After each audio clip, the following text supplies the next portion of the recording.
பத்ரு யுத்தம் நடக்க போகிறது. அடுத்த பக்கத்தில் பார்த்தீங்கன்னா 1000 பேர் வந்து நிற்கிறார்கள். இந்த பக்கத்தை பார்த்தோம்னா 300 பேர். எப்படி இருக்கும் யோசிச்சு பாருங்க எதிரிகளுக்கு. இந்த பத்ரு போர் என்பது பல விவகாரங்களுக்கு முன்மாதிரி. சஹாபாக்களுக்கு சொல்கிறார்கள், நபித்தோழர்களே நன்றாக ஒன்றை புரிந்து கொள்ளுங்கள், மக்கா தன்னுடைய ஈரக்கொலைகளையே கொட்டி இருக்கிறது அப்படிங்கிறாங்க. எதுக்கு சொல்றாங்கன்னா, இப்ப நம்ம வாழ்வா சாவான்னு நிக்கிறோம், நம்ம யாரோட மோதப்போ அங்க ஒருத்தனுமே இல்லை, மக்காவினுடைய ஈரல் எதுவோ அதுவே இங்க வந்திருக்குது. இப்படி ஆயிடுச்சு. நீ தான் பார்க்கணும், அல்லாட்ட கண்ணீர் விட்டு அலணும், அல்லாட்ட கதறணும். அதுதான் அழகிய பொறுமை. மக்கள்கிட்ட கதறிக்கிட்டு இருக்க கூடாது. அல்லாஹு தஆலா உத்வேகம் கொடுக்கிறான். எப்படி தெரியுமா? நீங்க மட்டும் யுத்தம் பண்ணல, நீங்க பண்ண போறது உலகத்துக்கு ஃபார்மாலிட்டிக்கு. மெயின் கான்செப்டே இருக்குது. ஜிப்ரீல் வர்றாரு.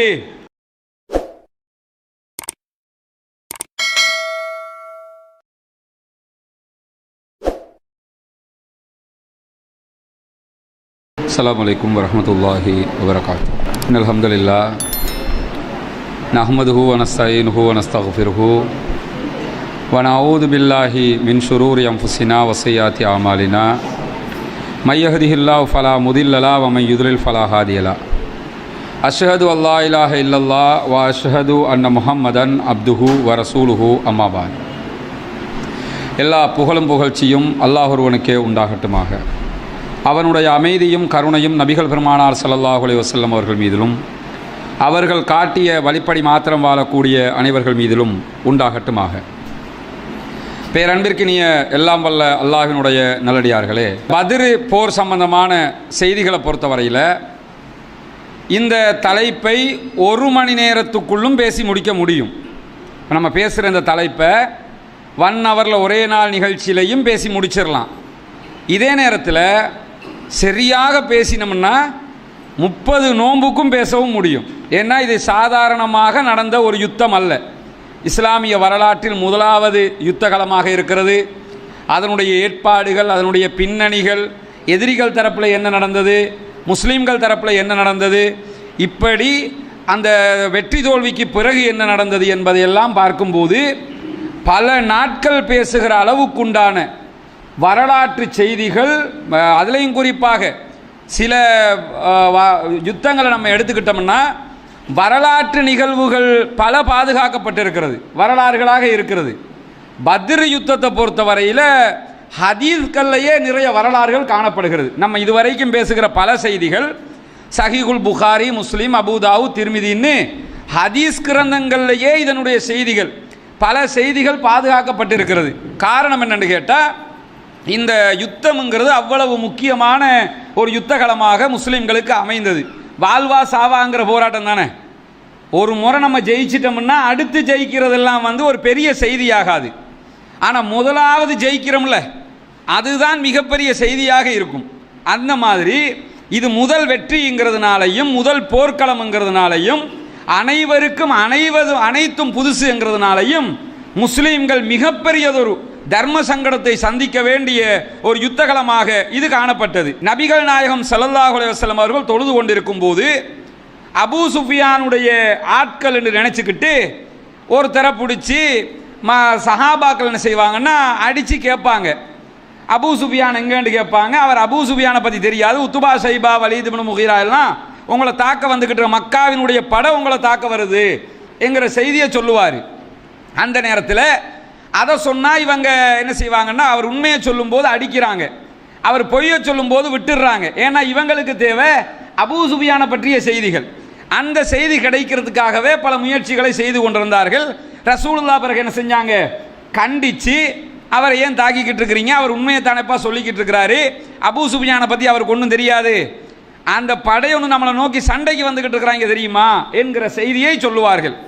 அதை தொடர்ந்து நபிகள் நாயகம் ஸல்லல்லாஹு அலைஹி வஸல்லம் அவர்கிட்ட என்ன கேட்குறாங்கன்னா, அதை கைதிட்டு என்ன கேட்குறாங்கன்னா, எத்தனை பேர் வந்திருப்பாங்கன்னு கேட்கும்போது அதெல்லாம் தெரியாது, ஆனால் ஒரு நாளைக்கு எத்தனை ஒட்டகத்தை அறுக்கிறாங்கன்னு ரசூலுல்லாஹ் கேட்குறாங்க. கேட்கும்போது அவர் என்ன சொல்கிறாரு, ஒரு நாளைக்கு 10 ஒட்டகங்கள் அறுக்கிறார்கள், சாப்பாட்டுக்கு 10 ஒட்டகம் ஒரு நாளைக்கு அறுக்கிறாங்கன்னு சொன்னால் அதை வச்சு அனுமானிச்சுக்கலாம். ரசூலுல்லாஹ் முடிவெடுக்கிறாங்க, ஒரு ஒட்டகத்துக்கு 100 பேர் சாப்பிடலாம்னா 10 ஒட்டகம் இருக்கிறாங்கன்னா 1000 பேர் வந்திருக்கிறாங்க. துல்லியமாக 1000 பேர் தான் வந்திருந்தாங்க. 1300 பேர் வந்தாங்க, 300 பேர் ரிட்டர்ன் போயிடுறாங்க, நாங்கள் யுத்தத்துக்கு வரலன்னு சொல்லி போயிடுறாங்க. இந்த நேரத்தில் நபிகள் நாயகம் ஸல்லல்லாஹு அலைஹி வஸல்லம் அவங்க அவர்கிட்ட இன்னொரு கேள்வியையும் கேட்குறாங்க. என்ன கேள்வி கேட்குறாங்கன்னா, வந்திருக்கிறதுல யார் யார் முக்கியமான ஆட்கள் யார் வந்திருக்கிறாங்க அதையும் கேட்கணும்ல. இது விளையாட்டுத்தனமா கிறுக்குத்தனமா மாதிரி யுத்தத்துக்கு வந்துட்டாங்களா, இல்லை பெரும் தலைவர்கள் எல்லாம் யுத்தத்துக்கு வந்திருக்கிறாங்களா என்கிறத அனுமானிக்கிறது கேட்கும்போது அந்த ஆள் ஒரு பட்டியலை சொல்லுகிறார். என்ன பட்டியலை சொல்றாரு? யாரெல்லாம் வந்திருக்காங்கன்னு சொல்லும்போது உத்பத் இப்னு ரபியா வந்திருக்கிறார். உத்பத் இப்னு ரபியான்னா மக்காவில் பெரிய தலைக்கட்டவர், பெரிய ஒரு ஆளாக மதிக்கப்பட்டவர். அதே மாதிரி ஷைபத் இப்னு ரபியா, ஷைபா இப்னு ரபியா வந்திருக்கிறார். அதே மாதிரி அபுல் பக்தரி இப்னு ஹிஷாம் வந்திருக்கிறார், ஹக்கீம் இப்னு ஹிஷாம் வந்திருக்கிறார், நௌஃபல் இப்னு குவைலித் வந்திருக்கிறார், ஹாரிஸ் இப்னு ஆமிர் வந்திருக்கிறார், நவ்ர் இப்னு ஹாரிஸ் வந்திருக்கிறார், ஜம்ஆ இப்னு அஸ்வத் வந்திருக்கிறார், அபூ ஜஹல் இப்னு ஹிஷாம் வந்திருக்கிறார், உமையத் இப்னு கலஃப் வந்திருக்கிறார்னு அவருக்கு யாரெல்லாம் வந்ததாக 1000 பேர் வந்திருக்கிறாங்க. அதில் வந்த முக்கியஸ்தர்களை யாரெல்லாம் அவருக்கு தெரியுமோ அவர் பட்டியல் எல்லாம் சொல்றாரு. இதில் இந்த அபூ ஜஹல் இப்னு ஹிஷாம் அவர் தான் படை தளபதி, அவர் தான் உலகத்துக்கே தெரியுமே. மற்ற கொஞ்சம் பேரை அப்பப்போ கேள்விப்பட்டாலும் இவர் அடிக்கடி கேள்விப்படும். உமையத் இப்னு கலஃப், உத்பத் இப்னு ரபியா, ஷைபத் இப்னு ரபியா எல்லாம் அடிக்கடி நாம் கேள்விப்படக்கூடிய பெயர்கள், மக்காவினுடைய பெரும் தலைவர்களாக இருந்தவர்கள். இந்த செய்தியை ரசூலுல்லாஹ் கேட்டதோட சஹாபாக்களுக்கு சொல்கிறார்கள், நபித்தோழர்களே நன்றாக ஒன்றை புரிந்து கொள்ளுங்கள், மக்கா தன்னுடைய ஈரக்கொலைகளையே கொட்டி இருக்கிறது அப்படிங்கிறாங்க. எதுக்கு சொல்றாங்கன்னா, இப்போ நம்ம வாழ்வா சாவான்னு நிற்கிறோம், நம்ம யாரோட மோதப்போ அங்கே ஒருத்தனுமே இல்லை, மக்காவினுடைய ஈரல் எதுவோ அதுவே இங்கே வந்திருக்குது, இதுக்கு அடிச்சோன்னா அடிதான். ஒரு மேட்ச் நடக்குது, சின்ன சின்ன பவுலராக வர்றானான்னு பார்க்குறோம், இல்லை கரெக்டாக பெரிய ஆக்களை இறக்கிட்டாங்கன்னு வைங்க, இறக்கி அவ்வைங்களுக்கே அடிச்சுட்டா என்ன ஆகும்? அவ்வைங்களுக்கே அடிச்சாச்சு, அவ்வளோதான் ஆகிரும்.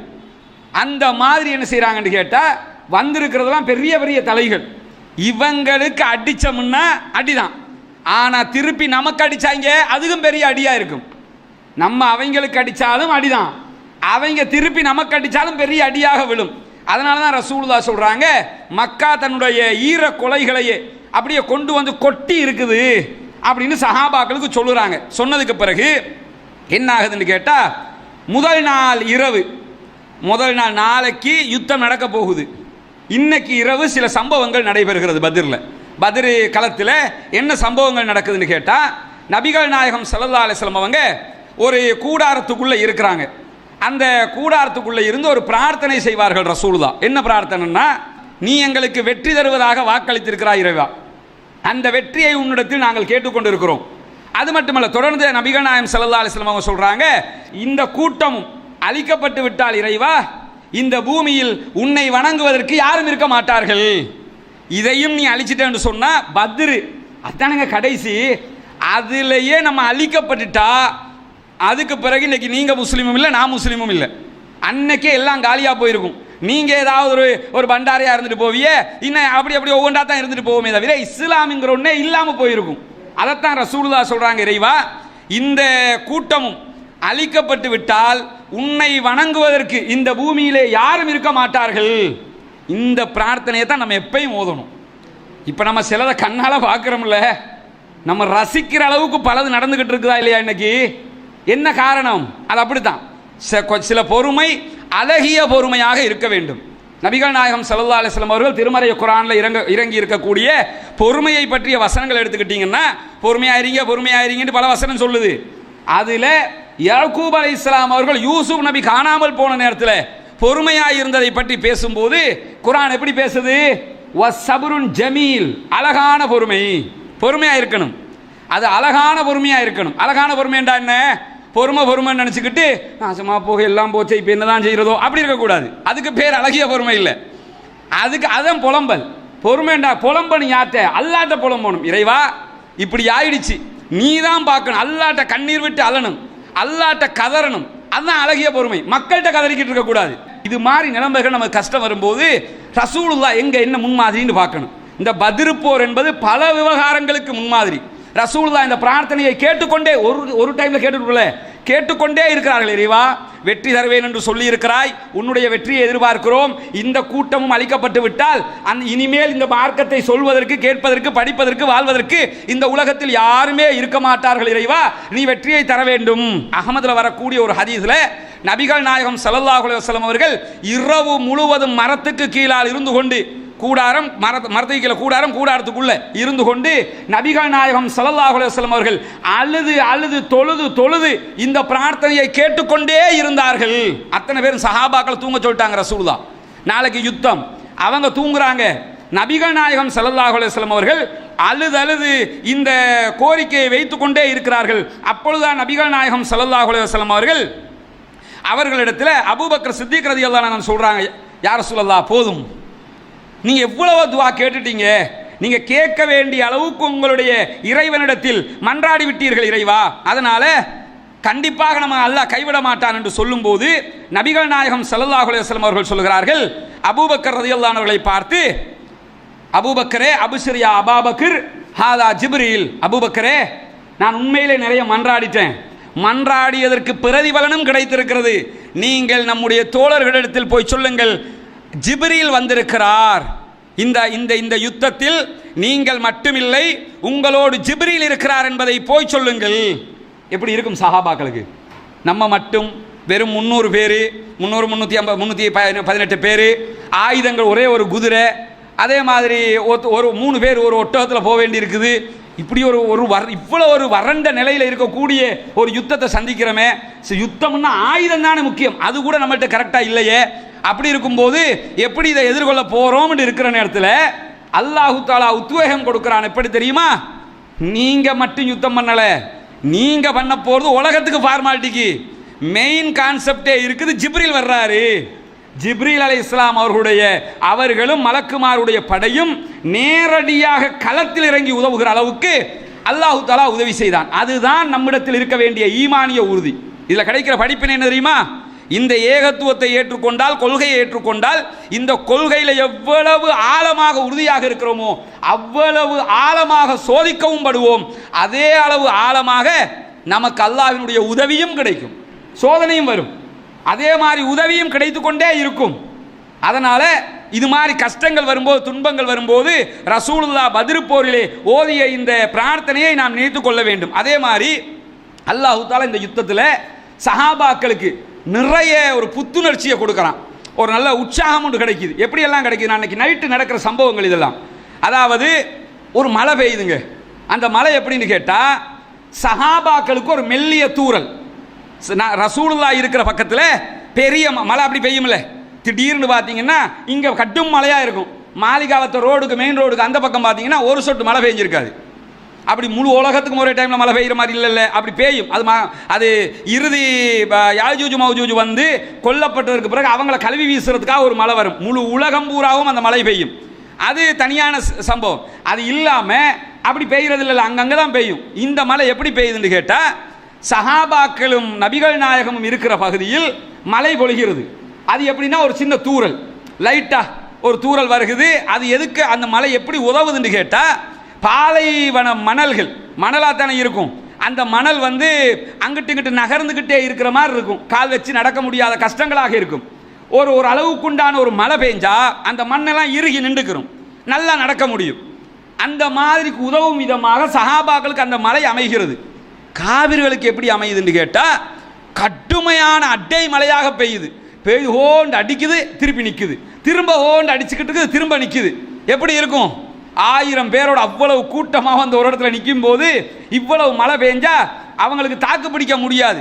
அந்த மாதிரி ஒரு கஷ்டம் அவர்களுக்கு கிடைக்கிறது. சஹாபாக்களுக்கு அந்த கஷ்டம் இதில் இல்லை. சின்ன தூறல் மழை ஒன்று, அதோட சேர்த்து அல்லாஹ் என்ன செய்கிறான்னு கேட்டால் ஒரு சின்ன தூக்கத்தை கொடுக்குறான். நல்ல அழகான நிம்மதியான தூக்கம் சஹாபாக்களுக்கு. அல்லாஹ் தஆலாவே திருமறை குர்ஆனில் என்ன செய்கிறான்னு கேட்டால், இந்த செய்தியை சொல்லி தர்றோம் உங்களுக்கு. சிறிய ஒரு தூக்கத்தை அல்லாஹ் தஆலா ஏற்படுத்தினானே, அதை நினச்சி பாருங்க. பத்ர் யுத்தத்தில் சின்ன தூக்கம், கடும் டயர்டாக இருக்கிறோம், என்ன செய்கிற ஏது செய்கிறேன்னு தெரியலை. அந்த நேரத்தில் கொஞ்சம் இருங்க, ஒரு ½ அன் அவர் குட்டி தூக்கம் மட்டும் போட்டு வரேன்னு தூக்கிட்டு வந்தால் அந்த அப்படி வந்து புத்துணர்ச்சி ஒன்று. அது மாதிரியான ஒரு தூக்கத்தை அல்லாஹ் தஆலா இந்த யுத்தத்திலே சஹாபாக்களுக்கு கொடுக்குறான். கொடுத்ததுக்கு பிறகு இதெல்லாம் அன்றைய இரவிலே நடக்கிறது. நடந்து கொண்டிருக்கும் போது ரசூலுல்லாஹி ஸல்லல்லாஹு அலைஹி வஸல்லம் அவங்க என்ன செய்கிறாங்கன்னா சஹாபாக்களை அழைத்து கொண்டு நேரடி பத்ர் களத்திற்கு செல்கிறார்கள். இதெல்லாம் பத்ர் தான். நேரடி பத்ர் களத்திற்கு செல்லுகிறார்கள். போகும்போது என்ன செய்கிறாங்கன்னு கேட்டால், இது இந்த நேரடி பத்ர் களத்துக்கு போகும்போது இரவு இஷா நேரம் ஆகிறது. அந்த நேரத்தில் இந்த செய்தியை அலி ரலியல்லாஹு அன்ஹு அவர்கள் அறிவிக்கிறாங்க. என்ன செய்கிறாங்கன்னு கேட்டால், நேரடி பத்ர் களத்துக்கு வந்து ஒரு தண்ணி இருக்கிற மழை பெஞ்சு தண்ணி இருக்குது, தண்ணி எல்லாம் தேங்கி நிற்குது. அந்த மாதிரி ஒரு இடத்துல அது தற்காலிகமாக தான் தேங்கும். பாலைவனத்துலலாம் எடுத்துக்கிட்டிங்கன்னா நிரந்தரமாக தண்ணி தேங்கி நிற்காது, நிரந்தரமாக ஆறு ஓடவும் செய்யாது. அது மாதிரியான செட்டப்பு அங்கே இல்லை. இப்போ மதீனாவே நீங்கள் எடுத்துக்கிட்டு மக்காவை எடுத்துக்கிட்டிங்கன்னா தாயிஃபில் குழுன்னு இருக்கும், நிரந்தரமாக அங்கேயும் தண்ணி நிற்காது. அதே மாதிரி மதீனாவிலையும் அந்த ஆற்றுப்படுக்கைகள் இருக்கிறது, நிரந்தரமாக இல்லை, தற்காலிகமாக இருக்கும். அப்படி மழை பெஞ்சா நிறையும், மழை இல்லைன்னா அவ்வளவுதான். நம்ம நாட்டில் அப்படி இல்லைல்ல, மழை பெஞ்சாலும் பெய்யாட்டி யார் மகாவலி கங்கை அந்த கங்கை இந்த கங்கைண்டு 1000 கங்கை இருக்குது இங்கே. அந்த நாடுகள் அப்படி கிடையாது, வறண்ட பூமிகளாக இருக்கக்கூடியது. அந்த நேரத்தில் மழை பெஞ்சதுனால கடுமையான தண்ணீர் நிலைகள் நிறைய இடத்துல தண்ணி தேங்கி இருக்குது. மழை தண்ணி மணலில் தேங்கி இருக்கும்போது அதை குடிப்பதற்கு பயன்படுத்தி கொள்வார்கள். ரசூலுல்லாஹ் என்ன செய்கிறாங்கன்னு கேட்டால், தன்னுடைய படையை எடுத்துக்கிட்டு போய் இப்படி ஒரு பெரிய நீர் நிறைஞ்சிருக்கக்கூடிய குளம் மாதிரி சின்ன ஒரு இடத்துல என்ன செய்கிறாங்கன்னா போய் நிறுத்துறாங்க. நிறுத்தி என்ன யோசிக்கிறாங்கன்னு, நல்ல இடமா இருக்கும், நாளைக்கு யுத்தத்தில் தண்ணிகள் தேவைப்பட்டா பக்கத்தில் தண்ணி இருக்குது எடுத்து குடிச்சிக்கலாம்ல, அதுக்கேற்ற மாதிரி ரசூலுல்லாஹ் போய் நிறுத்துறாங்க. உடனே ஹுபாப் இப்னு முந்திர் ரலியல்லாஹு அன்ஹு வந்து கேட்குறாங்க, யார் ரசூலுல்லாஹ் இந்த இடம் எதுக்கு தேர்வு செஞ்சீங்க அப்படின்னு. இல்லை ஒரு யுத்த தந்திரம் தான் அப்படிங்கிறாங்க ரசூலுல்லாஹ். எனக்கு விளங்குது, இந்த இடம் நல்ல மண் விளங்குது. அவர் கேட்குறாரு, இது வஹியான்னு கேட்குறாரு. வஹியில் தேர்வு செஞ்சுருக்கிறீங்களா இல்லை நீங்கள் யுத்த தந்திரமாக தேர்வு செஞ்சுருக்கிறீங்களா? வஹி எல்லாம் இல்லை, யுத்த தந்திரமாக முடிவெடுத்திருக்கிறேன். உடனே ஹுபாப் இப்னு முந்திர் ரலியல்லாஹு அன்ஹு சொல்கிறாங்க, அப்படின்னா இந்த இடம் நமக்கு சூட்டபிள் இல்லை. அவர் ஒரு இராணுவத்தில் ரொம்ப தேர்ச்சி பெற்றவர். உடனே ரசூலுல்லாஹ் அதை கேட்டுக்கிறாங்க, அப்படியா அப்போ என்னப்பா செய்யணும் அப்படின்னு கேட்கும்போது, நம்ம இங்கே இருந்து வாங்க வேற ஒரு இடத்துக்கு போகணும்னு கூட்டிகிட்டு போகிறாரு. அது எந்த இடம்னு கேட்டால், இதுக்கு முன்னாடி நிறைய நீர்நிலைகள் இருக்குது, நிறைய தண்ணீர் தேங்கின இடமெல்லாம் இருக்குது. இதுக்கு அதை தாண்டித்தான், அதாவது பத்ரில் எதிரிகள் இருக்கிறார்கள். இந்த பக்கம் மதீனா இருக்குங்க, மதீனா இந்த பக்கம் 2 மலைகள் இருக்கும், மலைக்கு இடையால தான் மதீனாவுக்கு போகிற வழி இருக்கும், கணவாய் இருக்கும். இந்த பக்கமும் மலைகள் இருக்கும். இந்த 2 தரப்பு மலைகளுக்கும் நடுவால் தான் மக்காவுக்கு போகிற வழி இருக்கும். இந்த பக்கம் மலை, இந்த பக்கம் மலைன்னு வச்சுக்கிறோங்க. இந்த 2க்கும் இடையில தான் மக்காவுக்கு போகிற வழி இருக்கும். இந்த 2 மலைக்கும் இடையில மதீனாவுக்கு போகிற வழி இருக்கும். சஹாபாக்கள் இந்த மலையோடு ஒட்டி இருக்கிறாங்க, மக்கா காபீர்கள் அந்த 2 மலைக்கும் இடையில வழியோடு ஒட்டின மாதிரி நிற்கிறாங்க. இப்படி தான் அந்த படை இருக்குது. இந்த 2 படைகளுக்கும் நடுவில் நிறைய இடங்களில் தண்ணி தேங்கி இருக்குது. இவர் ஹுபாப் இப்னு முந்திர் ரலியல்லாஹு அன்ஹு என்ன செய்கிறாங்கன்னா, புத்திசாலித்தனமாக யாரை சொல்லலாம், இது நமக்கு சூட்டபலான இடம்ல கிளம்புங்க அப்படின்னு சொல்லி இந்த எல்லா நீர்நிலைகளையும் தாண்டி கடைசிக்கு ஒரு நீர்நிலை இருக்கும்ல தண்ணி, அந்த இடத்துக்கு கூட்டு போகிறாரு. அப்புறம் சஹாபாக்களுக்கு பின்னுக்கு நிறைய நீர்நிலைகள் இருக்குது. எல்லா தண்ணீரும் ரசூலுல்லாஹ்வுடைய தோழர்களுக்கு பின்னாடி வந்துருச்சு. உதாரணத்துக்கு ஒரு 10 கிணறு மாதிரி இருக்குதுன்னு வைங்க, 10 கிணறு பின்னாடி வந்துருச்சு. 11வது கிணறு மட்டும்தான் ஃப்ரீயாக இருக்குது, அவங்களுக்கு ஒன்றுமே இல்லை. அந்த 11வது இவங்க தான் பிடிச்சி வச்சிருக்கிறாங்க. இப்போ ஹுபாப் இப்னு முந்திர் என்ன சொல்கிறாங்கன்னா, யார் சொல்லலாம், இப்போ இந்த கிணறுகள் எல்லாத்தையுமே மூட சொல்லுங்க, தண்ணி தேங்கி இருக்கிற இடமெல்லாம் மூடிட சொல்லுங்க, அது நமக்கு தேவையில்லை, நமக்கு தண்ணி இதில் போதும். ஏன் மூட சொல்லணும்னா, எதிரிகளை எல்லா பக்கமும் வீழ்த்தணும், அவன் தண்ணி இல்லாமல் சாகணும். நமக்கு தண்ணி இருக்குது, தேவைப்பட்டால் நமக்கு தண்ணி குடிச்சுக்கலாம். அவன் நம்மளை தாண்டி வந்து தண்ணி குடிக்கவும் போகவும் கூடாது, முன்னாடி வந்து தண்ணி குடிக்கவும் கூடாது. இருக்கிற ஒன்றும் நமக்கு சொந்தமாக இருக்கணும். ரசூலுல்லாஹ் உடனே ஹுபாப் இப்னு முந்திர பாராட்டுறாங்க, சூப்பர் ஐடியா, அப்படியே செஞ்சிடும், எல்லாத்தையும் மூடுங்கிறாங்க. அடிதானே, எல்லா பக்கத்தானே அடிக்கணும், மூடுங்க அப்படின்னு சொல்லி என்ன செய்கிறாங்கன்னா, நல்ல யோசனைன்னு சொல்லி மூட சொல்கிறார்கள். மூடினதுக்கு பிறகு சாத் இப்னு முஆத் ரலியல்லாஹு அன்ஹு வர்றாங்க. ரசூலுல்லாஹ் இராணுவ தளபதி தான், அதுக்கும் தலை சிறந்த இராணுவ தளபதி, அல்லாஹ்வுடைய தூதர். ஆனாலும் யார் சொன்னாலும் கேட்டுக்கிடுவாங்க. நல்ல ஐடியாவா? அதுதான் ஒரு தலைவனுக்குரிய ஒரு தன்மையாக இருக்கணும். ஒரு தலைவனுன்னா கோட்டா மாதிரி இருக்கக்கூடாது. எப்படி இருக்கணும் சொன்ன, அப்படியா சரி கேட்டுக்கிறணும். என்னன்னா ஒருவன் சொல்லும் போது அது சரியா பிள்ளையா, 2வது சொல்லுங்க, பிள்ளையா இருந்தால் ஏற்றுக்கிற மாட்டோம், அவ்வளோதான். ஆனால் கேட்கணும்ல, முதல்ல ரசூலுல்லாஹ் காது கொடுத்து கேட்டு நல்ல ஐடியான்னு சொல்லி ஏற்றுக்கிறவும் செய்கிறாங்க. அதுதான் நபிகள் நாயகத்துடைய தலைமை பண்பாக ரசூலுல்லாஹ் காட்டி தருகிறார்கள். 2வது இந்த சாத் இப்னு முஆத் ரலியல்லாஹு அன்ஹு வந்து இன்னொரு ஐடியாவை சொல்கிறாங்க, யார் ரசூலுல்லாஹ் எங்கிட்ட ஒரு யோசனை இருக்குது, சொல்லுங்க சாதே சாத் இப்னு முஆத் யாரு? மதீனாவினுடைய தலைவர்களில் ஒருவர். அவர் வந்து சொல்றாரு, என்ன அவர் சொல்றாருன்னு கேட்டா, யா ரசூலல்லாஹ், உங்களுக்கு நாங்கள் ஒரு உயரமான இடத்துல ஒரு தங்குறதுக்கு ஒரு இடம் கட்டி தருகிறோம், பரணி மாதிரி மேலே அப்படி நின்று பார்த்தீங்கன்னு சொன்னால் எல்லாத்தையும் கண்காணிக்கலாம். நாங்களும் உங்களுக்கு தெரியும், எதிரிகளுடைய படையும் தெரியும், கமெண்ட் பண்ணுறதுக்கு ஈஸியாக இருக்கும். உயரமான இடத்துல நின்னா கமெண்ட் பண்ணலும்ல, பார்த்துக்கிட்டா எல்லாம் சரியாக இருக்குது அப்படின்னு சொல்கிறதுக்கு ஏதுவாக இருக்கும். அது மாதிரி ஒரு இடத்த உங்களுக்கு நாங்கள் கட்டித்தருகிறோம். அதோடு சேர்த்து பக்கத்தில் உங்களுக்கு பாதுகாப்பாக ஒரு படை நிற்கும், ஒரு இளைஞர் படை ஒன்று உங்களுக்கு பாதுகாப்பாக நிற்கும். அத்தோடு உங்களுக்கு தேவையான வெஹிக்கிள், வாகனம், ஒட்டகம் நிற்கும் அங்கே. இதெல்லாம் சொல்கிறாரு. சொல்லிட்டு சொல்கிறாரு, நாளை நாம் போராடுகிற நேரத்தில் நம்முடைய யுத்தத்திலே நாம் வெற்றி பெற்று விட்டோம் என்றால் நாம் நினைத்தபடிதான் நடந்ததாகவே அது இருக்கட்டும். நம்ம ஜெயிச்சிட்டோம்னா சந்தோஷம் தானே, நம்ம நினைச்சது மாதிரி தானே, வெற்றி தானே. நம்ம ஜெயிச்சிட்டோம்னா யார் சொல்லலாம், ஒரு பிரச்சனையும் இல்லை. நம்ம நினைச்சது மாதிரி தான் வெற்றி கிடைச்சதுன்னு சொல்லி கொட்டியை தூக்கிட்டு நம்ம போயிடலாம், ஒரு பிரச்சனையும் கிடையாது யார் சொல்லலாம். இதே நேரத்தில் மாற்றமாக நடந்தால், வெற்றிக்கு பதிலாக தோல்வி வந்து விட்டது, ரெண்டையும் எதிர்கொள்ளணும்ல. வெற்றியும் வரலாம், வெற்றி வரணுங்கிறதா நம்மளோட விருப்பம், தோற்றுவிடவும் கூடும். அதனால தோல்வி அடைந்து விட்டோம் என்றால் இறை தூதர் அவர்களே, நீங்கள் என்ன செய்யுங்கன்னா உடனே கீழே இறங்குங்க. உங்களை சுற்றி இந்த படை இருக்கும், வாகனம் இருக்கிறது, எடுத்துக்கிட்டு கிளம்பி மதீனாவுக்குள்ளே போயிருங்க. பின்னாடி அவங்களுக்கு பின்னாடி தான் மதீனா இருக்குது, மதீனாவுக்குள்ளே நுழைஞ்சிருங்க. அங்கே நுழைஞ்சிட்டீங்கன்னு சொல்லி சொன்னால் அங்கே இன்னும் பல பேர் இருக்கிறார்கள், அவங்களுக்கு நீங்கள் யுத்தத்துக்கு தான் வந்திருக்கிறீங்கன்னு தெரியாது. அவர் சொல்கிறாரு, நீங்கள் யுத்தத்துக்கு தான் வந்திருக்கிறீங்கன்னு அவங்களுக்கு தெரியாது. யாரை சொல்லலாம், தெரிந்திருந்தால் உங்களை இப்படி விடவும் மாட்டார்கள். ஏன்னா ரசூலுல்லாஹ் வந்த இடத்துல யுத்தமாகிடுச்சு, ரசூலுல்லாஹ் பின்னுக்கு ஆக்கள் வாங்கன்னு கூப்பிடவும் இல்லை, வந்ததை சந்திக்கணும்னு நின்றுட்டாங்க. அப்போ அவர்களுக்கு தெரியாது யார் சொல்லலாம், இந்த யுத்தம் முடிகிற வரைக்கும் அவங்களுக்கு தெரியாது பத்ர் நடந்தது, மதீனா மக்களுக்கே தெரியாது யுத்தம் நடந்தது என்பது. அப்போ அவங்களுக்கு தெரியாது. இதே நேரத்தில் அவங்க வந்து எங்களை விட அவர்கள் உங்களை நேசிக்கிறார்கள். சாத் இப்னு முஆத் ரலியல்லாஹு அன்ஹு சொல்கிறாங்க, நாங்கள் உங்களை உச்சகட்டம். இவர் அதாவது இது ஒரு மேன்மையான பேச்சு. எப்படி மேன்மையான பேச்சு? இவர் உயிரை கொடுக்கறதுக்கு வந்திருக்காருங்க, ரசூலுல்லாவுக்காக உயிரை கொடுக்கறதுக்கு வந்து நிற்கிறவர் சொல்றாரு, எங்களை விட அவங்க உங்களை நேசிக்கிறாங்க. உயிரை கொடுக்கறத விட என்ன நேசம்? அதையே அவர் என்ன சொல்றாருன்னா அது குறைவுங்கிறாரு. அவர ஈமான், அவர பணிவை பார்த்தீங்களா? நம்ம என்ன சொல்றோம், எங்களோட ஈமான் எப்படி தெரியுமா, நாங்கள் இரவைக்கு தக்பீர் கட்டினோம்னா அதுக்காமத்து சலா சொல்லும் போது தான் எனக்கு தஹஜ்ஜத்தே முடியும். நம்மளோட ஈமானை நம்ம அப்படி தான் காட்டுவோம். சஹாபாக்கள் ஈமான், அவங்களோட ஈமான் அவங்களோட உள்ளத்தில் வச்சுக்கிடுவாங்க. மற்றவர்களோட ஈமானோட ஒப்பிட்டு நான் பெரிய ஈமான்தாரின்னு காட்ட மாட்டாங்க. என்ன சொல்கிறாங்கன்னா, நாங்கள் யாரை சொல்லலாம் உங்களோட இங்கே வந்துட்டோம், ஆனால் எங்களை விட உங்களை நேசிப்பவர்கள் அங்குதான் இருக்கிறார்கள். ஆனால் உண்மை அது இல்லைல்ல. உண்மை எதுன்னு கேட்டால் உயிரை கொடுக்க வந்திருக்கிறார்கள் இவர்கள், இதை விட ஒரு நேசம் இல்லை. ஆனால் அவர் சொல்கிறாரு, எங்களை விட அவங்க உங்களை நேசிக்கிறாங்க யாரை சொல்லலாம். நீங்கள் யுத்தத்துக்கு தான் வந்திருக்கிறீங்க, யுத்தத்தை சந்திக்கிறீங்கன்னு அவங்களுக்கு தெரிஞ்சிருந்தா அவங்க உங்களை விட்டுருக்கவே மாட்டாங்க, உங்களோடு அவர்கள் வந்து போரிட்டு இருப்பார்கள். அதனால் நீங்கள் ஏதாவது நடந்துருச்சுன்னா உடனே இறங்கி இந்த வெஹிக்கிளை, வாகனத்தை, ஒட்டகத்தை எடுத்துக்கொண்டு அங்கே போயிருங்க, அவர்களிடத்தில் போயிருங்க. அவர்கள் உண்மையுடன் உங்களுக்காக நடந்து உங்களுக்காக போர் புரிந்து உங்களை பாதுகாப்பார்கள் அப்படின்னு சொல்லி சாத் இப்னு முஆத் ரலியல்லாஹு அன்ஹு நபிகள் நாயகம் ஸல்லல்லாஹு அலைஹி வஸல்லம் அவர்களுக்கு சொல்லுகிறார்கள். உடனே நபிகள் நாயகம் ஸல்லல்லாஹு அலைஹி வஸல்லம் அவங்க சாத் இப்னு முஆத் ரலியல்லாஹு அன்ஹு அவர்களை பாராட்டி இறைவனிடத்தில் அவருக்காக துஆ கேட்கிறார்கள்.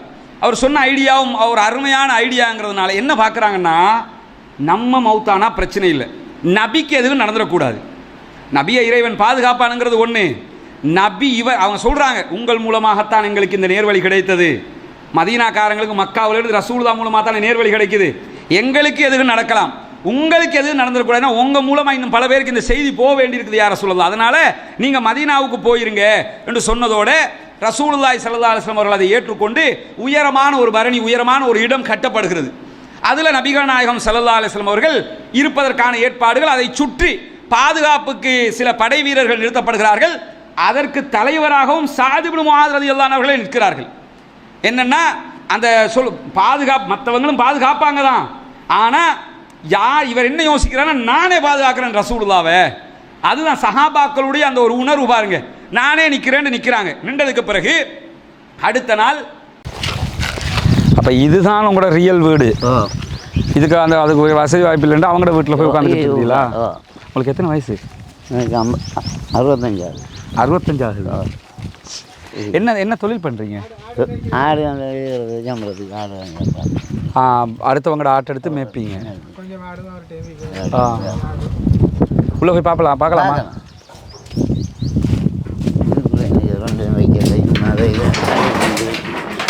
ஓ நாங்கள் 2 பேர் தானே. அதுதானே, இதுதான் இவங்களோட ரியல் வீடு.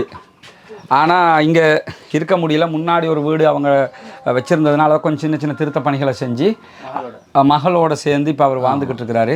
65 வயசு. திடகாத்திரமாக தான் இருக்கிறீங்க. எஸ், ஆமாம். சரி, அல்லாஹ் உங்களுக்கு அருள் புரிவான். ஆடு மேய்க்க காலையில் போயிடுவீங்களோ? 10 மணி மட்டும் போய் பின்ன 5. இப்போ ஆடு மேய்க்க போகிற இடத்துல இப்போ நாங்கள் கேள்விப்படுறோம் இந்த யானை அடிக்கிற கதையெல்லாம். நம்ம இப்போ என்ன எல்லாம் பார்த்து போகிறோம். அப்படி சம்பவங்கள் நடந்திருக்கா உங்களுக்கும்? இல்லை, எனக்கு அப்படி ஒன்று நடக்குது. அல்லாஹ் இது வரைக்கும் சரி அல்லாஹ் காப்பாற்றுவான். இது நம்ம இந்த திட்டம் அல்லாஹ் வெற்றி பெற வைக்கணும்னு அல்லாஹ்வோட துவா கேளுங்க இன்ஷா அல்லாஹ். பார்க்குற சகோதரர்கள் நிலைமையை நீங்கள் பார்த்துருப்பீங்க. ரமலானுடைய காலம்ங்கிறதுனால உங்களால் முடிஞ்ச உதவிகளை வாரி வழங்குங்க. ஜக்காத் தான தர்மத்தை தாங்க. இவங்களுக்கு நம்மளால் எப்படி ஒரு சின்ன அளவுக்கு உண்டான ஒரு சொந்த வீட்டை அமைச்சு கொடுக்க முடியும்னாலும் அது பெரிய ஒரு உதவியாக இருக்கும். நீங்கள் ஏதாவது சொல்கிறீங்களா மக்களுக்கு? ஏதாவது சொல்கிறீங்களா மக்களுக்கு? பேசுகிறீங்களா? எனக்கு இந்த உதவியை செய்து தான் நிச்சயம் ஒரு உதவியாக. 65 வயசு ஆகிடுச்சுல்ல. சரி, மக்கள் அல்லாஹ் கைவிட மாட்டான், ப்ளஸ் மக்களும் உங்களை கைவிட மாட்டாங்க. அந்த நம்பிக்கையில் இருப்போம். நம்முடைய ஒரு முயற்சி, இந்த முயற்சி வெற்றி பெறுவதற்கு அல்லாஹ் அருள் புரிவான் இன்ஷா அல்லாஹ். சரியா? இப்போ நம்ம நிற்கக்கூடிய இந்த இடத்துல இந்த கையால் இப்படி தொடுற அளவுக்கு பார்த்தீங்கன்னா கொஞ்சம் போனால் எனக்கு அந்த அவங்க முகடை வந்து தொட்டலாம், இதெல்லாம் தொட முடியும். இந்த தகரத்தை போட்டு தான் அவங்க வாழ்ந்துக்கிட்டு இருக்கிறாங்க. இதுக்குள்ளே நமக்கு நிற்கவே முடியலை. ஆனால் அவங்க வாழ்க்கை இதுக்குள்ளே தான் கடத்துக்கிறாங்கன்னு சொல்லும்போது சுற்றி வரையும் தகரத்தை தான் அடிச்சிருக்கிறாங்க. நம்ம எல்லாம் சாதாரண சூட்டுக்கே ஏசி இல்லாமல் இருக்க முடியலை என்று யோசிக்கிற நேரத்தில் இவங்க ஏசியினோட கற்பனை கூட பண்ண முடியாது. அந்த சூட்டை எப்படி குறைக்கலாம் சின்ன அளவுலங்கிறது மட்டும்தான் அவங்களோட கற்பனையாக இருக்குமே தவிர வேறு எதையுமே அவங்களால செய்ய முடியாத ஒரு நிலை இருக்கிறாங்க. அல்லாஹ் போதுமானவன். நீங்கள் உங்களால் முடிந்த தான தர்மங்களை செய்கிற போது இதற்கெல்லாம் நம்மால் முடிந்த ஒரு தீர்வுகளை நாம் கொடுக்க முடியும் இன்ஷா அல்லாஹ். தலையில் பற்றாமல் வாங்கினாண்ணா, நீங்கள் படாமல் தான் வருவீங்க, நான் தான் தலைப்பட்டா போடும் இல்லையா? யுத்த களம், பத்ரு யுத்தம் நடக்க போகிறது. அடுத்த பக்கத்தில் பார்த்தீங்கன்னா 1000 பேர் வந்து நிற்கிறார்கள். இந்த பக்கத்தை பார்த்தோம்னா 300 பேர். எப்படி இருக்கும் யோசிச்சு பாருங்கள். எதிரிகளுக்கு நம்ம தரப்பில் இருந்து ஈமானாக பார்ப்போம், அவன் ஈமானாக பார்ப்பானா கிண்டலாக பார்ப்பான். 300 பேர் நிற்க முடியுமாடா உங்களுக்கு? நாங்கள் எங்களை படையப்பாரு அப்படி தானே பார்ப்போம். பெரும்பான்மை வாதத்தை வச்சு தான் எல்லாரும் பார்ப்பாங்க. நன்றாக ஒன்றை புரிந்து கொள்ளுங்கள், சத்தியத்துக்கு முன்னால் பெரும்பான்மை வாதம் தோற்று போய்விடும். உண்மை பெரும்பான்மை என்று பார்த்தீங்கன்னா உண்மைதான் ஜெயிக்கும், பெரும்பான்மை தோற்றுரும். உண்மைக்குத்தான் வெளியிடே தவிர பெரும்பான்மை வாதத்துக்கு வெளியீடு இல்லை. ஒரு 10 பேர் நிற்கிறாங்க, பொய் சொல்கிறாங்க. ஒருத்தன் உண்மை சொல்கிறான்னா அந்த ஒருத்தன் சொல்லுகிற உண்மைதான் என்றைக்கும் ஜெயிக்குமே தவிர 10 பேர் சொல்லுகிற பொய் ஜெயிக்காது. இதுதான் பத்ரில் நமக்கு கிடைக்கிற மிகப்பெரிய படிப்பினையே. அவ்வளவு பேர் 1000 பேர் வந்து நிற்கிறாங்க, அவ்வளவு ஆயுதங்களோடு வந்து நிற்கிறாங்க. நேருக்கு நேர் யுத்தம் ஆரம்பிக்க போகுது. இந்த பகுதியிலிருந்து சஹாபாக்கள் ஒரு சிறிய குழுவாக 300 பேர் நிற்கிறாங்க. அதுலேயும் என்ன ஆகுதுன்னு கேட்டால் ரசூலுல்லாஹி ஸல்லல்லாஹு அலைஹி வஸல்லம் அவங்க எப்படியெல்லாம் அந்த யுத்தத்தை சரிப்படுத்துகிறாங்கன்னு பாருங்கள். சஹாபாக்களுடைய படை இப்படி நிற்குது. ரசூலுல்லாஹ் ஒரு அம்பை எடுத்துக்கிட்டு சஹாபாக்களுடைய படையை நேராக நிற்க சொல்லி இப்படி அந்த வரிசையை சரி செஞ்சு கொண்டு வர்றாங்க. ஒரு அம்பு குச்சி எடுத்து இப்படி ஒவ்வொருத்தரா குத்தி குத்தி குத்தி குத்தி இப்படி நிற்காங்க, அப்படி நில்லுங்க, இப்படி நில்லுங்கன்னு சரிப்படுத்தி கொண்டு வருகிறார்கள். அப்படி வரும்போது என்ன ஆகுதுன்னு கேட்டால் அதில் சவாத் இப்னு கஸியா என்கிற ஒரு நபித்தோழர் இருக்கிறார். அவருடைய வயிற்றுல ரசூலுல்லாஹ் குத்தி, சவாத் கொஞ்சம் பின்னுக்கு போங்க அப்படிங்கிறாங்க. உடனே அவர் சொல்கிறார், யார் ரசூலுல்லாஹ், எனக்கு வருத்தம் வர்ற அளவுக்கு குத்திட்டீங்களே அப்படிங்கிறாரு. வருத்தம் வர்ற அளவுக்கு நான் அவர் தொட்டுத்தானே போனேன், இப்படி சும்மா தான் செய்கிறாங்க. அவர் சொல்ல வருத்தம் வர்ற அளவுக்கு குத்திட்டீங்க, எனக்கு இதை தாங்க இல்லாமல் இருக்குது அப்படின்னு சொல்லி நான் உங்களை பழி வாங்கிய தீர்வேங்கிறாரு. எப்போ வந்து என்ன பேசிக்கிட்டு இருக்கிறீங்கன்னு தான் நம்ம யோசிப்போம். ரசூலுல்லாஹ் சொல்கிறாங்க, அப்படியா மன்னிச்சுக்கிறீங்க, அப்படின்னா பழி வாங்கிக்கிறீங்க. பழி வாங்குறேன்னா நீங்கள் உங்கள் வயிற்றை காட்டுங்க, நான் உங்கள் வயிற்றுக்கு குத்தணுங்கிறாரு. அப்புறம் ரசூலுல்லாஹ் குத்திக்க அப்படிங்கிறாங்க. இல்லை, உங்கள் வயிற்றை வெறும் வயிற்றை எனக்கு காட்டணுங்கிறாங்க. இது ஓவர் பழி வாங்கல். அவர் பழி வாங்கணும் எப்படி ட்ரெஸ்ஸுக்கு மேலே தான், அவர் வெறும் வயிற்றில் பழி வாங்குறதுக்கு கேட்குறாரு. ரசூலுல்லாஹ் இந்தாப்பா வயிற்றில் குத்திக்க அப்படிங்கிறாங்க. உடனே இவர் பாஞ்சு நபிகள் நாயகம் ஸல்லல்லாஹு அலைஹி வஸல்லம் உடைய வயிற்றிலே முத்தம் இடுகிறார். ரசூலுல்லாஹ் கேட்குறாங்க, சவாத் என்ன பண்ணுறீங்க அப்படின்னு கேட்கும்போது சவாத் ரலியல்லாஹு அன்ஹு அவர்கள் சொல்கிறார்கள், யா ரசூலல்லாஹ், இந்த யுத்தத்தில் என்ன நடக்கும் என்பது எனக்கு தெரியாது. நான் இருக்கலாம், மரணிக்கலாம், பிழைக்கவும் கூடும், சாகவும் கூடும். ஆனால் கடைசியாக நான் தொடுகிற உடல் உங்களுடைய உடலாக இருக்க வேண்டும் என்று நான் நினைத்தேன். உங்களுக்கு முத்தம் தர நினைத்தேன். அதற்காகத்தான் இப்படி செய்தேன். அவ்வளோ பெரிய ஒரு பரபரப்பான சூழல்ல சஹாபாக்கள் என்ன எவ்வளோ ஒரு இரக்கம், எவ்வளோ ஒரு பாசம் ரசூலுல்லாஹ் மேலே எப்படியெல்லாம் நடந்து கொள்கிறாங்கன்னு பாருங்க. நான் உங்களுக்கு முத்தம் தந்து விட்டு போக வேண்டும் என்று நினைத்தேன். உஹது யுத்தத்தில் இதே மாதிரி ஒரு சம்பவம் நடக்கும். உஹது யுத்தத்தில் இதே மாதிரி ஹந்தலா ரலியல்லாஹு அன்ஹு அவர்கள் பேரிச்சம்பழத்தை சாப்பிட்டு கொண்டு இருப்பார். நம்ம கடலை சாப்பிட்ற மாதிரி, பேரிச்சம்பழம்னா பேரிச்சம்பழத்தை தின்னு இருந்தாங்கன்னா கடலை சாப்பிடுவோம்ல, இப்படி வச்சுக்கிட்டு அது மாதிரி அவர் யுத்தம் நடந்துகிட்டு இருக்குது. அவர் மட்டும் போகத்தான் வேணும். அப்படி சாப்பிட்டுக்கிட்டு ரசூலுல்லாஹ்க்கு பக்கத்தில் நிற்கிறாரு. நம்ம பரிபாசையில் அதை நீங்கள் யோசிச்சு பார்க்கணும், அப்போ தான் ரியாலிட்டியாக விளங்கும். அப்படி சாப்பிட்டுக்கிட்டு இருக்கிறாரு. ரசூலுல்லாஹ் சொல்கிறாங்க, இந்த யுத்தத்தில் உஹது மலைக்கு பின்னால் இருந்து சொர்க்கத்தினுடைய வாடையை நான் நுகர்ந்து கொண்டு இருக்கிறேன் அப்படிங்கிறாங்க. அப்படின்னா என்ன அர்த்தம்னா, இதில் கொல்லப்படுபவர்களுக்கு சொர்க்கம் என்கிற செய்தியைத்தான் சொல்லாமல் சொல்கிறார்கள் ரசூலுல்லாஹ். உடனே ஹந்தலா ரலியல்லாஹு அன்ஹு அவர்கள் கேட்கிறார்கள், யா ரசூலுல்லாஹ், இப்படி சாப்பிட்டுக்கிட்டு கேட்குறாரு, இதில் நான் செத்தா சொர்க்கம் கிடைக்குமான்னு கேட்குறாரு. அப்படி நம்ம அதை பெரிய சீரியஸாக யோசிக்கிற ஒரு விஷயம் அல்ல, நார்மலாக தான் கேட்குறாரு. சாப்பிட்டுக்கிட்டே நான் செத்தா சொர்க்கம் கிடைக்குமான்னு. ஆமாம், கண்டிப்பாக கிடைக்கும்ங்கிறாங்க. சாப்பிட்ட பேரிச்சம்பழத்தை தூக்கி போடுறாரு, வாள் எடுக்கிறாரு, போகிறார், யுத்தத்திற்கு போகிறார். அந்த யுத்தத்திலே கொல்லப்படுகிறார். ஹந்தலா ரலியல்லாஹு அன்ஹு அவர்கள் முதல் நாள் தான் திருமணம் முடித்திருப்பார்கள். பத்ர் உஹது யுத்தத்தில் ஹந்தலாவுடைய பகுதி ஒரு சிறப்பான பகுதி, அதை பேசுவோம் இன்ஷா அல்லாஹ். இதே மாதிரி சம்பவம் தான் அங்கேயும் நடக்கும். இது யுத்த காலத்தில் நடக்கக்கூடிய சில சுவாரஸ்யமான பகுதிகள். இதே நேரத்தில் அத்தை படையெல்லாம் ரசூலுல்லாஹ் சரி செஞ்சிட்டாங்க. சரி செஞ்சதுக்கு பிறகு எதிரிகளுடைய படையும் நிற்கிறது. ரெண்டு பக்கமும் முகத்தை பார்த்துக்கிட்டு நிற்கிறாங்க. இப்படி 1 to 1 நேருக்கு நேர் சண்டை ஆரம்பிக்க போகிறது. முதல் சண்டை என்னன்னா இப்படி தான் ஆரம்பிக்கும், நேருக்கு நேர் அடிச்சு கொள்ளணும். அதுக்கு பிறகு தான் சண்டை ஆரம்பிக்கும். அடிக்கிற நேரத்தில் காவிர்களில் பக்கத்தில் இருந்து 3 பேர் வந்து நிற்கிறாங்க யுத்தத்துக்கு. 3 பேர் நாங்கள் தான் 1 to 1 வரப்போகிறோம் அப்படின்னு சொல்லி வந்து நிற்கிறாங்க. யார் வர்றா? உத்பத் இப்னு ரபியாவும் அவருடைய பிள்ளைகள் 2 பேரும் வர்றாங்க. ஒரே குடும்பத்தில் 3 பேர் வர்றாங்க. திமிருட உச்சகட்டம் இவங்களுக்கு. சாகரத்துக்கு முழு குடும்பமும் ஒரே நேரத்தில் முழுக்கு போட்டு வந்தது இவங்க தான். எப்படி? நான் ஏண்ட 2 பிள்ளைகள் சொல்லிட்டு வர்றான், நாங்கள் போய் பார்த்துக்குறோம் முகமது அப்படின்னு சொல்லிட்டு உத்பத் இப்னு ரபியாவும் அவருடைய 2 பிள்ளைகளும் பெரும் வீரர்கள். அவங்க வந்து முன்னுக்கு நிற்கிறாங்கன்னா திமிரு ஒன்று இருந்தது. ஆனால் மக்காவுடைய வீரர்கள் என்று எடுத்துக்கிட்டிங்கன்னா பெரிய வீரர்கள் போட்டு சாத்திக்கிட்டு போய்கிட்டே இருப்பாங்க. வீரம்னா எப்படி? நமக்கு அந்த வாழையெல்லாம் தொட்டு நீங்கள் மக்காவுக்கு போனீங்கன்னா, உம்ரா கட்சிக்கு போவீங்கல்ல, போனால் மக்கா மியூசியம் இருக்குது. மக்கா மியூசியம், மதீனாவில் மதீனா மியூசியம் இருக்குது. இந்த 2 மியூசியம் இதை தாண்டி உங்களுக்கு போக முடியும். பத்ர் அங்கெல்லாம் மியூசியங்கள் தனித்தனியாக இருக்குது. இந்த மக்கா மியூசியத்துக்கு போய் பார்த்தீங்கன்னா அங்கே இருக்க இந்த காலித் இப்னு வலீதுடைய ரலியல்லாஹு அன்ஹு அவர்களுடைய வாள் பாதுகாக்கப்பட்டிருக்கிறது, வச்சிருக்கிறாங்க. அந்த வாழையெல்லாம் பார்த்தோம்னு வைங்க, நம்ம ஒரு 3 பேர் சேர்ந்து தூக்கணும். அதை நம்ம எல்லாம் அரபுகளுக்கு இப்போ இருக்கிற அரபுகள் அது அந்த அளவுக்கு எடுப்பாங்களான்னு தெரியல. இப்போ அவங்களும் அந்த வாளுகளை வச்சு அந்த விளையாடு, இப்போ வந்து சீரியஸ் யுத்தம் இல்லைல்ல. அவனுங்க கலிகம், நம்ம நாட்டு பொம்பளைகள் கலிகம்பு விளையாடுற மாதிரி வாழை வச்சுக்கிட்டு இப்படி பிடிப்பாங்க. இப்போ அந்த பெரிய அந்த ஃபைட்டெல்லாம் கிடையாதுல்ல. இப்போ வேறு வேறு ஆயுதங்கள். உலகத்திலேயே 5வது இராணுவ பலம் கொண்ட நாடாக சவுதி அரேபியா இருக்கிறது. அவ்வளோ பெரிய இராணுவம், அது வேறு. ஆனால் அந்த காலத்தில் வந்து இந்த வாள் தான். அதுலேயும் அந்த வாளை எடுத்துக்கிட்டோம்னா அதை நம்ம இப்படி பிடிச்சி வேணும்னா தூக்கிட்டு போகலாம். நம்ம யுத்தத்துக்கெல்லாம் போக முடியாது. யுத்தத்தில் இதைத்தான் செஞ்சாங்கன்னு காட்டுறதுக்கு போகலாம் வேணும்னா. அந்த யுத்தம் அங்கே நிற்கிற வரைக்கும் இங்கேருந்தே கழுத்தை வெட்டி விட்ருவாங்க. அப்படி ஒரு கத்திய வாளாக இருக்கும். அது நம்ம பார்க்குற நம்ம தேகத்தையை மட்டும் தான் இங்கே பார்த்துருக்குறோம். நமக்கு தெரிஞ்ச கத்தி அது தேகத்தையும் அந்த ஈஸ்டர் நேரத்தில் கொஞ்சம் கத்தியை பிடிச்சாங்களா அந்த கத்தி தான் நமக்கு தெரியும். இது கத்திரிக்காய் வெட்டுற கத்தி, பாக்காய் வெட்டுற கத்தி, இதுகள் தான் நம்மள்கிட்ட இருக்குது. மிஞ்சி போனால் அந்த ஸ்லேவ் ஐலண்ட் பள்ளியில் எடுத்தாலும் கொஞ்சம் கத்தி, அதை தெரியும். நமக்கு தெரிஞ்ச வாள் இவ்வளவு தான். அந்த வாளெல்லாம் பக்கத்தில் வைக்க முடியாது. அப்படிப்பட்ட வாள் அது.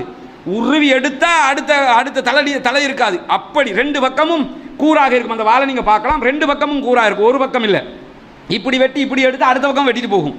அந்த மாதிரியான சில வாள்கள் இருக்கும். காலித் இப்னு வலீத் ரலியல்லாஹு அன்ஹு வாள் எடுத்துக்கிட்டிங்கன்னா முனைப்பகுதி வந்து அப்படி வளைந்ததாக இருக்கும். உள்ளே போட்டாருன்னா வெளியே 350 கிராம் குடலோடு தான் வெளியே வந்து நிற்கும். அப்படி ஒரு அந்த வளைச்சி அதுக்கேற்ற மாதிரி அவர் அவ்வளோ பெரிய தளபதியுடைய வாள் எப்படி இருக்கும் மற்ற தலைவர்கள் அதுவும் இருக்குது. அது நீங்கள் பார்க்கலாம், அந்த மியூசியத்தில் போய் அதை பார்க்க முடியும். இவர் என்ன செய்கிறாருன்னா, இந்த உத்துபத் இப்னு ரபியாவும் அவருடைய 3 பேரும் பிள்ளைகள் 2 பேரும் முன்னாடி வந்து நிற்கிறாங்க. நாங்கள் தான் இன்றைக்கு உங்களோடு முதல் நேருக்கு நேர் மோதப் போகிறவர்கள். அப்போ உடனே சஹாபாக்கள் முஸ்லீம்கள் தரப்பில் இருந்து அவுஃப் இப்னு ஹாரிஸ் ரதியல்லாஹு அவர்கள், முஅவ்வித் இப்னு ஹாரிஸ் ரதியல்லாஹு அவர்கள், அப்துல்லாஹ் இப்னு ரவாஹா ரதியல்லாஹு அவர்கள், இந்த 3 பேரும் போகிறார்கள். இவங்களும் சாதாரணமான ஆட்கள் இல்லை. மதீனாவில் பெரிய தலைகள், மதீனாவில் பேர் சொல்லுகிற மிகப்பெரிய வீரர்கள். மதீனாக்காரங்கன்னா மதீனாக்காரங்க சாஃப்டாக இருப்பாங்க, அது வேற. அது எப்போ வளமையில் சண்டைண்டு வந்து அது வேற. சண்டையில் ரசூலுல்லாவுடைய படைக்கு பக்கபலமாக இருந்தவர்கள் சாதாரணமானவர்களா? அவங்க போய் நிற்கிறாங்க. நிற்கும்போது அந்த உத்துபத் இப்னு ரபியா கேட்குறான், நீங்கள் யார் அப்படின்னு கேட்குறான். ஒன்று நீங்கள் யாருன்னா முகத்தை பார்த்துக்க, முகத்தை மறைச்சிருப்பாங்க இப்படி. அது அடுத்த குரூப் டைம் அப்படி கேட்பாங்க, நீங்கள் யாருன்னு. தெரிஞ்சவங்கள்ட்டே கேட்பாங்க, மாஸ்க் போட்டுருந்தா கேட்போம்ல நீங்கள் யாருன்னு. அது மாதிரி யுத்தத்தில் அப்படி தான் இருப்பாங்க, கவர் பண்ணி கொண்டு கேட்குறான் நீங்கள் யாருன்னு. சொல்லும்போது வந்தவங்க சொல்கிறாங்க, நான் அவுஃப் இப்னு ஹாரிஸ், முஅவ்வித் இப்னு ஹாரிஸ், அப்துல்லாஹ் இப்னு ரவாஹா. இந்த பேரை கேட்டதே இல்லையே, நாங்கள் மதீனாக்காரங்க. அப்போ உடனே அவர் சொல்கிறார், அந்த யுத்தத்தில் ஒரு தர்மம் இருக்குது. அவர் சொல்கிறாரு, நீங்கள் எங்களுக்கு ஈக்குவலான ஆட்கள் தான், அதை நாங்கள் மறுக்கலை. நீங்கள் யாருன்னு சொல்லலை, அவர் நீங்களாம் எங்களுக்கு தகுதி இல்லைன்னு சொல்லலை. நீங்கள் யுத்தம் செய்வதற்கு தகுதியான தலைவர்கள், அதை நாங்கள் மறுக்கலை. ஆனால் உங்களுக்கும் எங்களுக்கும் சண்டையே கிடையாது. நாங்கள் உங்களோட சண்டை பிடிக்க வரவும் இல்லை. நாங்கள் வந்தது என் சித்தப்பா மகனோட, பெரியப்பா மகனோட, மாமா மகனோட, மருமகனோட, மச்சானோட, சித்தப்பனோட, எங்கள் உறவுகளோட சண்டை பிடிக்கிறதுக்கு வந்திருக்கிறோம். உங்களுக்கும் எங்களுக்கும் சண்டையே இல்லை ராஜா, நீங்கள் ஒதுங்குங்க அப்படிங்கிறான். சொன்னதோட சொல்லிட்டு சொல்கிறான், முகம்மதே உங்களுடைய படையிலிருந்து எங்கள் இனத்தை சேர்ந்தவர்கள் இருந்தால் அனுப்புங்கள். எப்படி பேச்சு? எங்கள் இனத்தில் இருந்த அரபுகள் குறைஷிகள் இருந்தால் அனுப்புங்க அப்படிங்கிறான். ரசூலுல்லாஹ் ஒரு நிமிஷம் கூட வெயிட் பண்ணலை. உடனே என்ன செய்கிறாங்கன்னா, சஹாபாக்களை பார்த்து நபிகள் நாயகம் ஸல்லல்லாஹு அலைஹி வஸல்லம் சொல்கிறாங்க, ஹம்சா எழுமுங்கங்கிறாங்க. முதல் அடி, ஹம்சா எழுமுங்க. இந்த ஹம்சா யார் தெரியுமா? இவர் இந்த ஹம்சா ரதியல்லாஹு, உமர் ரதியல்லாஹு வீரத்தை பார்த்துருப்போம், ஒருத்தர் வரலாறு பார்த்துருப்போம். ஹம்சா ரதியல்லாஹுங்களை பொறுத்த வரையில் போதையிலேயே 2 ஒட்டகத்தை வெட்டுவார் அவர். நபிகள் நாயகம் ஸல்லல்லாஹு அலைஹி வஸல்லம் அவங்க அலி ரதியல்லாஹு அவங்களுக்கு, அலி ரதியல்லாஹு திருமணம் முடிச்சாங்க ஃபாத்திமாவை. முடிச்சதுக்கு பிறகு வலிமா கொடுக்கல. வலிமா கொடுக்கறதுக்கு அவருக்கு வாய்ப்பு இருக்கல. இதுஹிர் என்ற ஒரு புல்லு வகை இருந்துச்சு அங்கே, ரொம்ப பெருமதியான புல்லு. அந்த புல்லை விற்பனைக்கு கொண்டு போய் போடுவாங்க ஆடு மாடு ஒட்டகத்துக்கு. அவர் புல்லு வியாபாரம் பண்ணிக்கிட்டு இருந்தார். இந்த புல்லை விற்று அதில் கிடைக்கிற வருமானத்தில் இருந்து நம்ம வலிமாவை கொடுப்போம் அப்படின்னு அவர் என்ன செஞ்சுருந்தார்னா ஏற்பாடு பண்ணியிருந்தார். நம்ம காலத்தில் மாறி இல்லை. நம்ம காலத்துலன்னா உங்கள் மகளை தானே நான் முடிக்கிறேன், அதனால் 50-50 அப்படின்ருவாங்க. எப்படி? நான் வலிமாவை உடனே நாங்கள் ஒரு 25 சகம், நீங்கள் ஒரு 25 சகம், இல்லைன்னா டூ இல்லை அவங்களை பொண்ணு முடியாதுன்றவாங்க. அது மாதிரி இல்லாமல் என்ன செய்கிறாங்கன்னு கேட்டால், நான் வலிமா கொடுக்கணும், வாய்ப்பு இல்லை, இதுக்கு புல்லை விற்று வலிமா கொடுப்போம்னு புல்லை கொண்டு போய் வியாபாரத்துக்கு போட்டு சந்தையில் 2 ஒட்டகம் வேறு இருக்குது அவருக்கு. அந்த ஒட்டகமும் பெரிய அது வயசான ஒட்டகம் வேறு வச்சுக்கிட்டு, அதான் அவர்கிட்ட இருக்குது, வச்சுக்கிட்டு நிற்கிறாரு. நிற்கும்போது புல்லு வியாபாரம் போகுதில்லை. ஆனால் அந்த அவர் எங்கே இருக்கிறாரோ அதுக்கு பின்னுக்கு ஒரு வீடு இருக்குது. அது களியாட்ட வீடு. அங்கே அந்த களியாட்டங்கள் எல்லாம் நடக்கும். அதில் மக்காவில் நடக்கிற சம்பவம் இது. அதுக்குள்ளே சாராயத்தை குடிச்சுக்கிட்டு, சாராயத்தை ஊற்றி ஊற்றி கொடுத்துக்கிட்டு இருக்கிறாங்க அந்த அடிமை பெண்கள். ஹம்சா ரதியல்லாஹு குடிச்சிக்கிட்டு இருக்கிறாங்க. சாராயமெல்லாம் தடுக்கப்படாத நேரம் அது. குடிச்சிக்கிட்டு இருக்கும்போது அதில் ஒத்தி இவர் போதையில் இருக்கிறாரு.